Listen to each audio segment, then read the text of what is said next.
Isn't it weird that the inventor of Scientology, L. Ron Hubbard, was really good friends with a guy named Jack Parsons, who was the founder of the JPL, which is the Jet Propulsion Laboratory. They were also friends with Walt Disney and Aleister Crowley.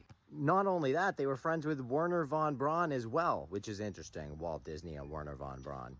You know, mixing entertainment with the military-industrial complex. Weird, right? But what's weird about Aleister Crowley is he's a known occultist and a known chaos magician. Basically, a chaos magician believes that if you bring chaos into the world, you can create order out of the chaos.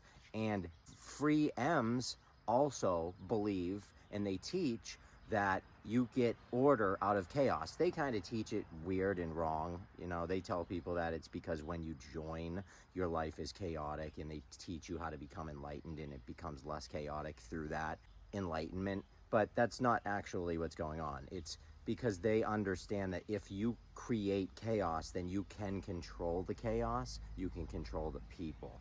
That's what they understand. So isn't that weird? It's also weird that science is really now science fiction. And the guy that invented Scientology also was a science fiction writer.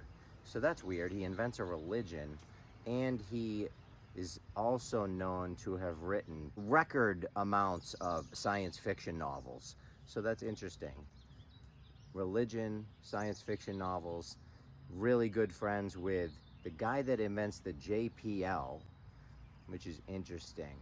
Because then during that time, we start to get a lot of science fiction movies and a lot of stuff with Disney and just a lot of stuff. It's weird. They're all tied in. It's weird to me because you got Jack Parsons, the inventor of the JPL, and you got Wernher von Braun, the inventor of the rocket. So both dealing with rockets, and they're friends with Walt Disney. And the beginning of the Walt Disney movies, you see the rocket shoot across, and you notice how it goes like this across, because it's not going straight up, because they don't go through the firmament. And it's weird too because Wernher von Braun even has Psalm 191 on his gravestone, which talks about the firmament. So I just think that's weird, don't you? When I start to see that science is heavily influenced by science fiction writers, and then I start to see that those science fiction writers actually created religions that go against God and Jesus, that's when I start to question things.